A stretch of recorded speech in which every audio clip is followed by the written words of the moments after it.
Bonjour à tous. Alors je vous préviens d'avance, vous allez subir pas mal de sauts temporels. Il y a des vidéos qui ont été tournées en début d'année, d'autres en milieu d'année au mois de juillet. Et comme là en fin d'année 2025, on est le 25 décembre 2025 au moment où je vous parle. Et par manque de temps et surtout de moyens, parce que ça demande pas mal d'argent. Mais vous allez voir, j'ai essayé de vous mettre ça et de vous régler ça aux petits oignons, normalement ça devrait le faire. Mais voilà, il y a eu pas mal de choses et des choses aussi assez sympathiques et d'autres un peu moins, hein, notamment les jantes, mais bon, c'est comme ça. Allez, je vous laisse regarder ça.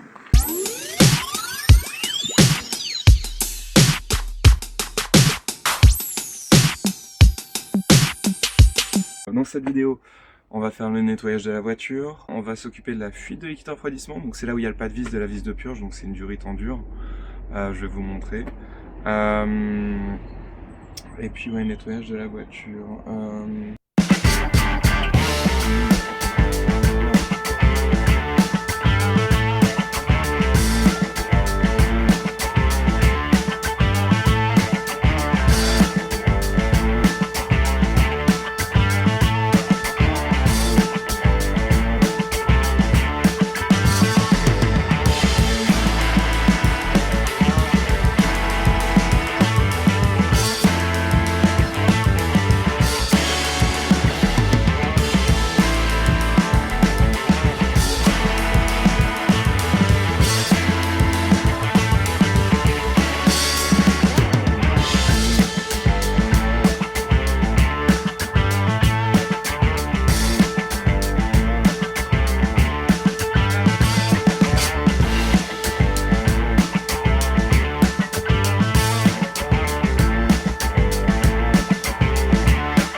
fait déjà nuit.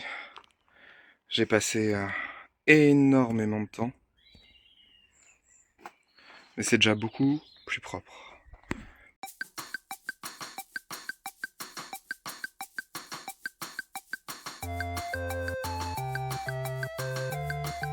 Alors j'ai reçu le colis que j'attendais depuis un petit moment. Il faut savoir que j'ai scruté internet pendant 3-4 mois pour trouver ça. Et j'ai enfin reçu. Et surtout, j'espère qu'ils sont en bon état. Parce que là, ça serait la misère. Ah, super. Alors déjà, rétroviseur électrochrome. Déjà, rien que la glace d'occasion, c'était entre 130 et 180 euros. J'en avais sur Ovoco qui était à 90 euros. Il y avait 30 euros de frais de port, donc au final, ça revient super cher. Et là, je vais sur le Bon Coin. Je me dis, tiens, je vais aller sur le Bon Coin un petit peu. J'ai été tous les jours. Et là, il y a 3-4 jours, je vais sur le Bon Coin, je tombe sur quoi? Rétroviseur entier. J'ai dit, bon, je vais envoyer un message. À défaut qu'il soit électrochrome, j'espère. Mais sinon, tant pis, je commande un rétro standard et puis c'est tout. Parce que j'en ai marre de chercher ce rétroviseur-là. Et puis là, je lui demande si c'est électrochrome, il me dit oui. Il vendait 70 euros le rétro, donc ce qui est déjà pas excessif, même si ça serait pas un électrochrome. Et puis je lui dis, il y a possibilité d'avoir les deux rétros. Enfin, s'il a les deux rétros, il me dit oui, j'ai les deux rétros. Puis les deux rétros, pour 100 euros, ça serait possible. Je sais, c'est un peu abusé, mais en fait, j'ai beaucoup de frais dessus. Et il faut que le projet avance, donc si je négocie pas les prix, là, je suis dans la merde. Eh ben, il est propre, il est pas jauni, parce que la maladie de l'électrochrome, c'est que ça jaunit avec le temps. Donc franchement, en plus coque en M, c'est très bien, ils sont propres.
je vais vous montrer la coupable de la fuite de liquide de refroidissement. Si jamais vous avez ce problème-là. Après, forcément, tout le monde n'a pas le même problème. Bon. Vous voyez, vous avez la durite qui est là en dur. Elle part derrière et là en dessous vous avez une... Ah bah là c'est blindé. Et en dessous vous avez une vis de purge. Ils l'ont rafistolé. Et du coup, bah ça fuit, tout simplement, donc j'ai commandé une nouvelle durite. Et voilà. Mais souvent ça vient de là, j'avais déjà sur ma CM3 et puis ça fait pareil sur celle-là. C'est un défaut courant. C'est déjà beaucoup plus propre. Là on s'attaque à quoi? Fuite de liquide de refroidissement. J'avais déjà changé en fait le conduit qui était sur le côté avec les vis de purge, le petit conduit en plastique. Ceux qui ont déjà eu des fuites savent de quoi je parle. Ils avaient réparé ça avec de la pâte, mais en fait ça tient pas sous la chaleur et puis le matériau utilisé du conduit.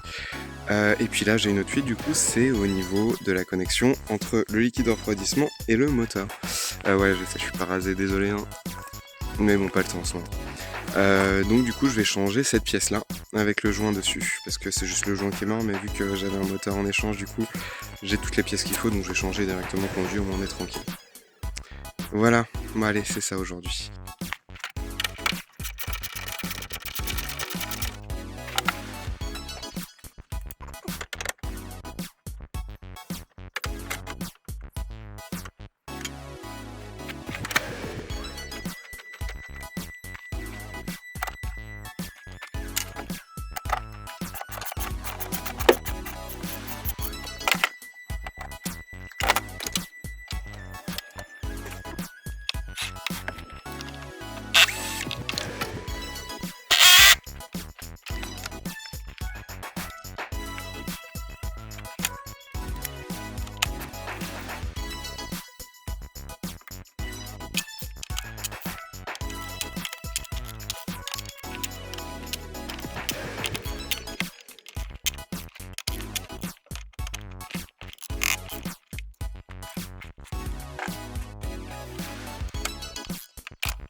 Une fois que tout est retiré, on pense bien à prendre la griffe qui permet d'accrocher le capot supérieur. On démonte ça, enlever le capteur qui est ici, regardez qu'il n'y a pas de câble fixé et retirer surtout la fixation de la bougie à huile, le renfort. Donc pour ça, on prend la douille de 10,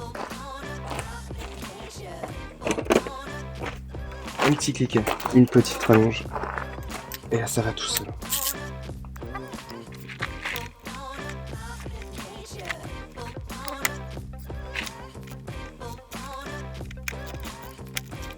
Les papillons de recyclage des gaz pour le FAP. En fait ça permet de faire chauffer, c'est un peu nul mais bon, ça permet de faire chauffer plus vite pour la régénération du filtre à particules. On retire le câble qui est branché dessus et il ne reste plus que ça.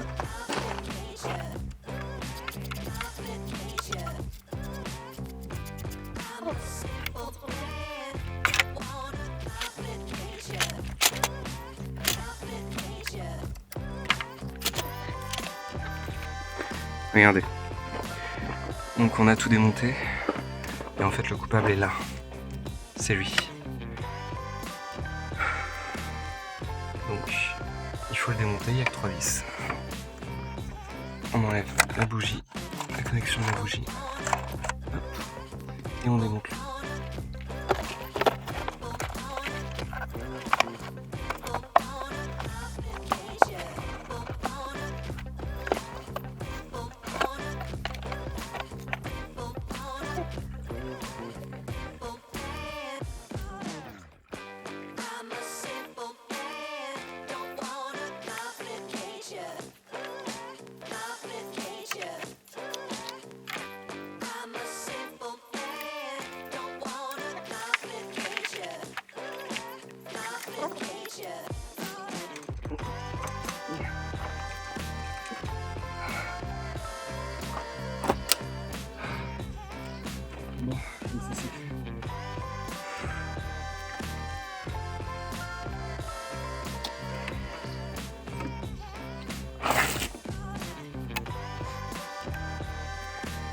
C'est enlevé.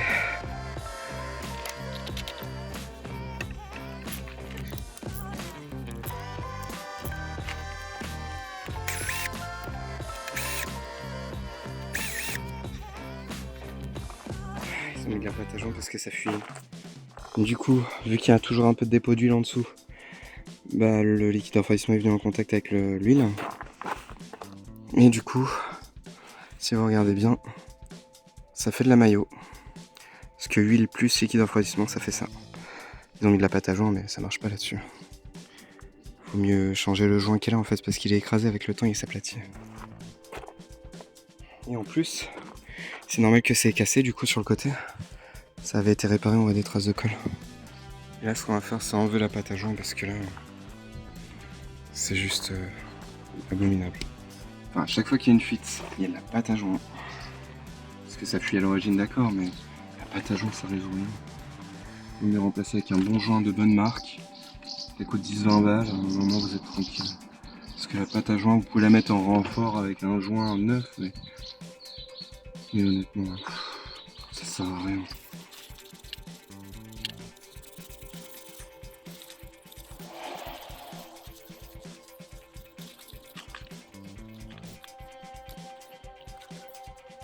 Donc pour que ça soit bien étanche, on frotte bien, on enlève tous les résidus. Parce que sinon, ça va plus. La préparation va servir à rien. Maintenant, on vient remettre le nouveau. La bonne blague, où est-ce que j'ai mis les vis?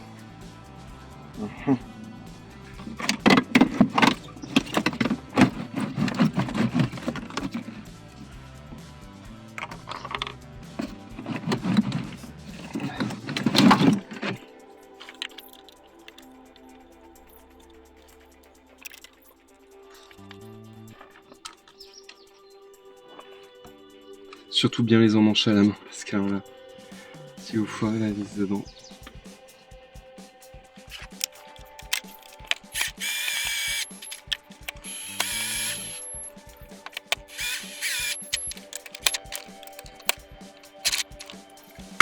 Il n'y a pas besoin de serrer fort, hein.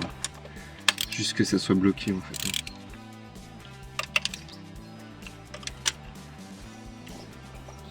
Parce que si vous serrez trop fort, vous écrasez le joint, donc c'est pas utile. Alors là, c'est plus facile à remettre qu'à enlever.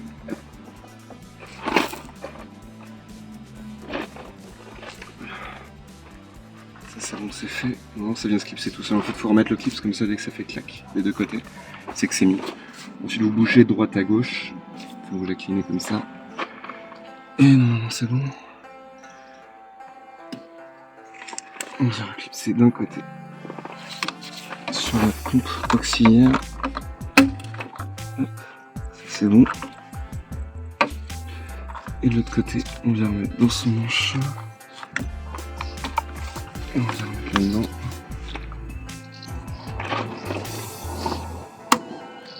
Voilà, c'est clipsé. Clipsé sur la pompe.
Quand on fait le tour comme ça, c'est tout le virement. On va vérifier. Ok. Et avant de remonter, on démarre le moteur et on vérifie qu'il n'y a pas de fuite.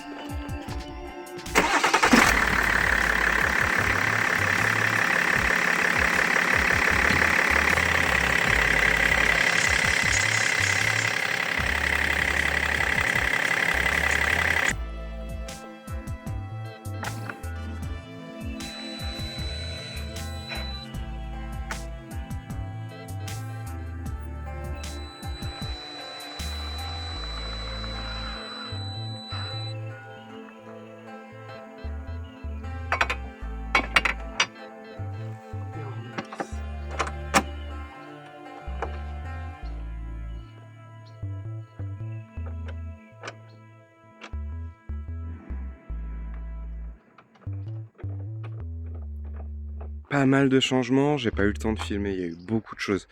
Déjà pour commencer, les jantes ont été changées, les feux ont été changés, parce que j'ai voulu passer le contrôle technique, les feux, il y avait un problème avec les Angelize, j'ai voulu changer les ampoules et en fait c'était le plastique qui permettait de donner le flux lumineux de l'ampoule jusqu'à l'anneau en fait qui était mort et le système de balastre qui était cassé, donc je me suis dit je vais changer ça.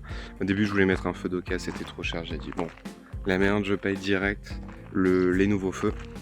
Je les ai pris sur AliExpress et franchement ça donne bien.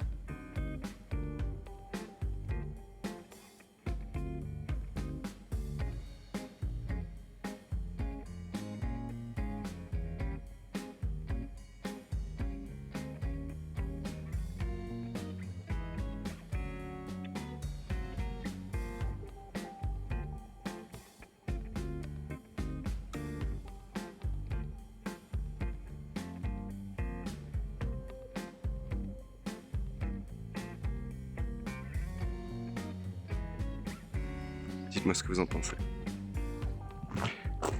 Pareil du coup les jantes, j'ai voulu changer les pneus, j'ai fait changer les pneus tout ça, mais le problème c'est que c'était trop mou, donc j'ai changé tout de suite les jantes, j'ai eu une bonne occasion.